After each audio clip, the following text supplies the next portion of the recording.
I look at Richard Buckman performing, out here against the Takasau and other games, and I put him beside Ben Smith, and then I'm starting to get pretty excited about those positions. Yeah, and so that all that really does is put some more pressure on me as a full coach, because if they get the right sort of ball, then those guys will excel. But if they don't, then Brownie's going to come knocking on my door. So, end of the day, I think we've got enough firepower out wide to score tries. It comes back to the simplistic thing about rugby. You've got to get the ball up front and provide it in a way that allows those guys to do what they can do. It's quite a fast game. It's very different to Test match rugby, if you like. It's very different to ITM Cup rugby.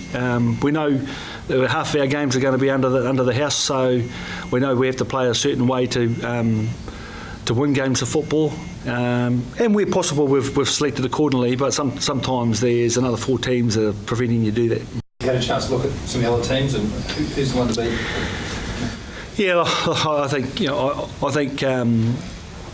This is how I feel, that every time that we play a New Zealand team, it's a test match in terms of its physicality. So all that really means to you guys is that we're a lot tighter, and there's a lot more mental preparation being put into that, because guys are playing for All Black jerseys and for bragging rights, within their own country. So we play each other twice, which is a lot different to what it was in 2011.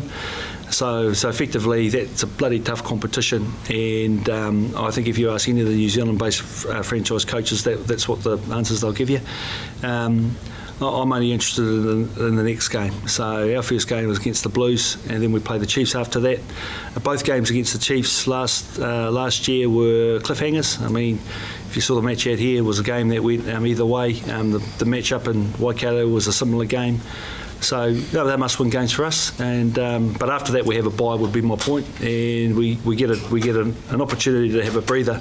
So we've got 3 pre-season games, which are for us to establish ourselves and give these guys over there an opportunity to perform, compete for spots. And then we've got 2 games that we're targeting, and then after that we're going to have a re-look at things.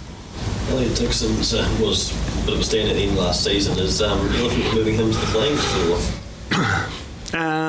We see him first and foremost as a number 8. I think he's another player who surprised us in the later stages of the competition, where he played open side flanker out here against the Crusaders and performed particularly well against what you'd say is one of the better teams in the competition. So that gave us a lot of faith and trust in his ability in that position. Therefore, we've selected 2 specialised open side flankers in our 32, with a view that Dicko will cover that spot.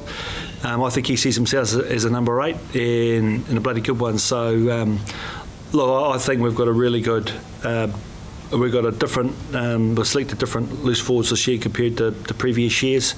There's a lot of competition in the 6th position, the 8th position, and the 7th position. And if we're doing my job properly with the other coaches, when they get their opportunity, the players will know that if they perform, they'll get another opportunity. And I think that's not a bad thing to be. I certainly see that clearly in the Chiefs environment, and they've won the last 2 competitions. Jared and Joe, you alternated between lock and loose forward. Will you look to specialise in this year? No, see them as locks. See them specialise as locks. We got injuries in that department, and so we saw them as a blindside cover, and then they effectively played there on a regular basis. I think that experiment for us at this level failed, and so we're looking especially at the new guys, TJ and Gareth at the back there. And we've got Elliot, and we've got Nasi, and then we've got 2 open side flankers who in their respective teams at ITM Cup level both played open side and blindside. So who knows, we might get a couple of features out there in some games.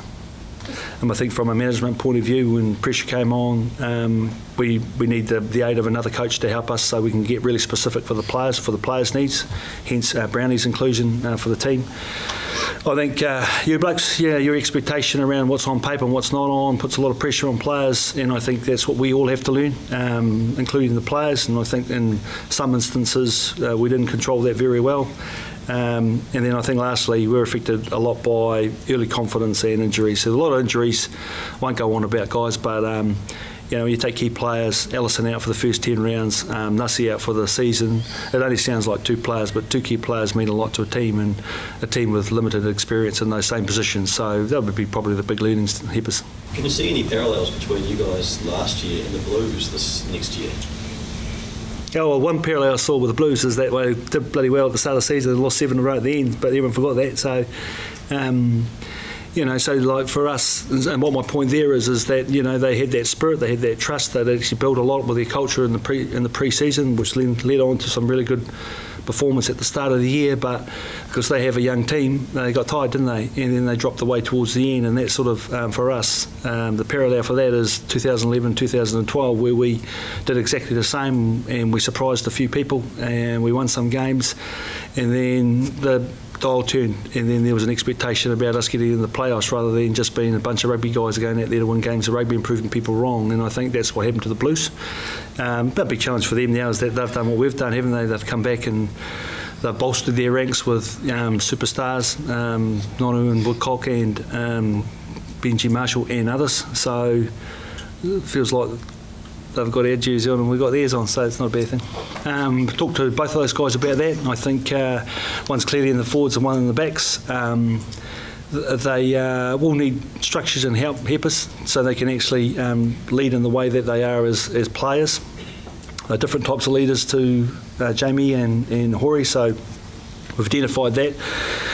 I think depending on the position and where Bender plays, if he's playing at fullback, hard to be on the job leader, but having said that, we see our 9s and 10s running the game anyway, so on-field leadership effectively always resorts to our playmakers being 9 and 10, so we've got to get it. What we've learned off the field is that we've got to get the culture right with our team, and hence those two fellas there have been selected accordingly. Hi, I'm Gregor Paul from the Herald, here talking rugby with Patrick McKendry. Hello, Pat. G'day, mate. All the big news. Ma'a Nonu, signed with the Blues. Straight into it. Good thing, bad thing? Great thing for the Blues, potentially. Obviously, strings attached, though, because we all know the sort of the baggage, the issues, whatever you want to call it, that Ma'a has. The key is for Ma'a to turn up, engaged, ready to go, and if he does that, well, it could be a great signing.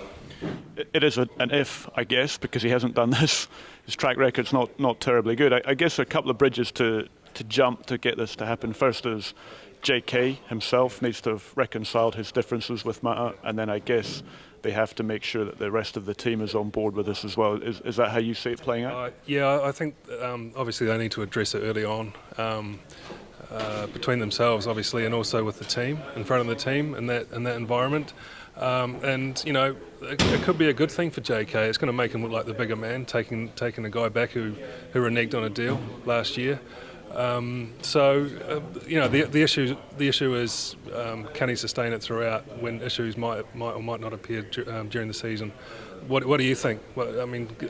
Is it salvageable, this relationship? Well, clearly they've signed a contract, whether it's under duress, whether they've been told that they have to do it. They've got each other, and they're going to have to. Now, Ma'a's got an invested interest in this as well, because while he's been world class for the All Blacks, he can't rely on just playing All Black rugby for the rest of his days here. He's going to have to deliver at Super Rugby level, because the pressure goes on Steve Hansen at that point and say, how do we keep tolerating this guy not playing at one level and only performing at the next? I guess there's a secondary issue around the support base within the Blues. JK's trying to build this whole Auckland-centric thing. Guys who want to be here, play for the jersey. Ma'a was a guy who had the chance to do that and chose not to. So that's a sell to the public as well. I think they're going to have to be persuaded that this guy, who I'd imagine they've paid a fair bit of money for, is going to be engaged and ready to turn up and play. But I guess my view, and maybe you'll disagree, is they've done well on the recruitment front. They've Benji Marshall, Tony Woodcock, Jerome Kaino's come back. But Nonu, for me, would be the most significant. For you? I don't know if he is. Even if he does turn up pretty well engaged, I think Tony Woodcock might have to take that tag. It might sound like something out of left field, but he's going to help that scrum immensely, and that's where things build from. For me, he's the biggest. I think Ma'a, potentially outside Francis Saili, he could do some great things, and I hope he does, because he's a great player. But I just think Tony could be the man, to be honest.